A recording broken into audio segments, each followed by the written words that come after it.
বিজ্ঞানীরা সেই কল্পনাকেই রূপ দিয়েছেন বাস্তবে। তবে প্রশ্ন জাগে, এটি কি সত্যি সম্ভব? যদি হয় তবে কোন প্রযুক্তি ব্যবহার করা হয়েছে এতে, আর কারাই বা এর নির্মাতা? এসব নিয়ে বিস্তারিত থাকছে আজকের এই প্রতিবেদনে।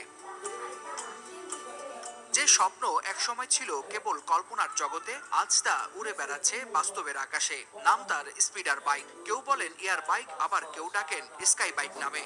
দেখতে অনেকটা মোটর সাইকেলের সামনের অংশের মতো হলেও চাকার জায়গায় বসানো হয়েছে ছোট আকারের জেট ইঞ্জিন। শব্দ শুনে মনে হবে হেলিকপ্টারের গুঞ্জন, অথচ আকারে এতটাই ছোট যে সহজেই যে কোনো গ্যারেজের কোনায় পার্ক করে রাখা যায় এটিকে।